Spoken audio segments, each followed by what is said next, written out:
অনেকদিন পর আমি আমার ছোট্ট পেজে আমার রান্নার একটা ভিডিও আপলোড দিচ্ছি। বরাবরই আমার রান্না বান্নার ভিডিও আপনারা অনেক বেশি পছন্দ করেন। তো এটা কিন্তু আমার পার্সোনাল রেসিপি, যেটা সত্যি সেটাই। আপনারা তো সকলেই গরুর মাংসের কালো ভুনা খেয়েছেন, তবে মুরগির মাংসের কালো ভুনা কে কে খেয়েছেন বা আদৌ এভাবে ট্রাই করেছেন কিনা, রান্না করেছেন কিনা এটা আমি জানি না। তবে আমি কিন্তু মুরগির মাংসের কালো ভুনাটা এভাবেই করে থাকি। তো রান্নার সময় হঠাৎ করে মনে হলো যে আপনাদের সাথেও একটু শেয়ার করব, তো সেই জন্যই রান্নার মাঝখান দিয়ে আর কি ভিডিওটা শুরু করেছিলাম। যদি আগে থেকে এই প্ল্যানটা করতাম তবে হয়তো বা প্রথম থেকে আপনাদের সাথে শুরু করতে পারতাম। তো যাই হোক, আমি যখন থেকে আর কি শুরু করেছি, তো অ্যাট লাস্ট আপনাদের সাথে শেয়ার করছি, এটাই অনেক। তাহলে চলুন দেরি না করে ভিডিওটা শুরু করা যাক। আসসালামু আলাইকুম everyone, this is me Seema from my little page and welcome back to my new video. আশা করছি আপনারা যে যেখানেই আছেন অনেক বেশি ভালো আছেন এবং আমরাও ভালো আছি আলহামদুলিল্লাহ। তো এটা কিন্তু বেশ কয়েকদিনের আগের ভিডিও, আমি এডিটিং এর অভাবে বা ভয়েস দেওয়ার অভাবে আপনাদের সাথে শেয়ার করতে পারিনি। তো আজ একটু ফ্রি ছিলাম, হঠাৎ করে গ্যালারিতে চোখে পড়লো আমার রান্না বান্নার কয়েকটা ভিডিও। তো ভাবলাম যে এখন এডিট করি, না হলে পরে আর কখন এডিট করবো জানি না।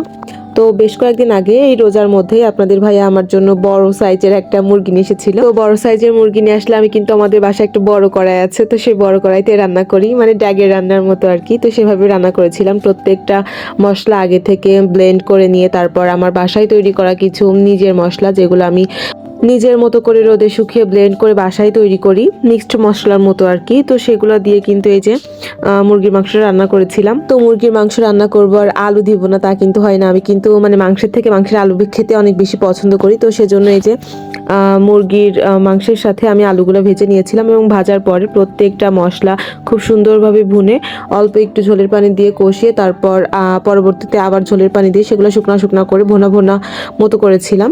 এই রান্নাতে অবশ্যই আমি কাঁচা পেঁয়াজ ব্যবহার করিনি, ভাজা পেঁয়াজই ব্যবহার করেছি। ভাজা পেঁয়াজ ব্যবহার করলে আলাদা একটা স্মেল বের হয়, মনে হয় যে স্বাদের মাত্রাটা আরো বহুগুণে বেড়ে যায়। তো আসলে এই রান্নাটা আমি বেশ কয়েকদিন যাবত খেয়েছিলাম। আসলে রোজা থেকে প্রত্যেকদিন রান্না করা এটা আমার পক্ষে একটু টাফ হয়ে যায়, আর বাবুদেরকে মাঝে একটু বেশি টাইম দিতে হয়েছিল, কারণ বাবুদের এক্সাম চলছে, সেজন্য আসলে বাবুদের পেছনে একটু টাইমটা ওয়েস্ট করতে হয়েছিল। তো সেজন্য এই যে বেশি করে মাংস রান্না করে রেখেছিলাম এবং পাশাপাশি প্রতিদিন একটা করে ভর্তা বা ভাজি করতাম আর পাশাপাশি ভাত রান্না করতাম, এভাবে আর কি সেহরি আর ইফতারটা কমপ্লিট করতাম। তো এটাই হচ্ছে আমার মাংস রান্নার ফাইনাল লুক। রান্নাটা খেতে আসলেই বেশি মজা হয়েছিল।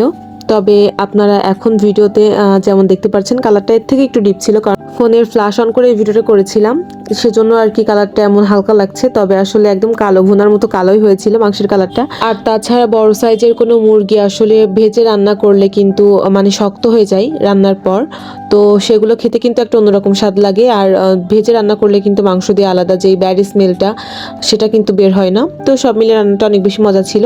আপনারা কেউ এভাবে ট্রাই করেন কিনা, মানে ভোনা ভোনা করে আর কি, যেটা নাম আমি দিয়েছি মুরগির মাংসের কালো ভোনা।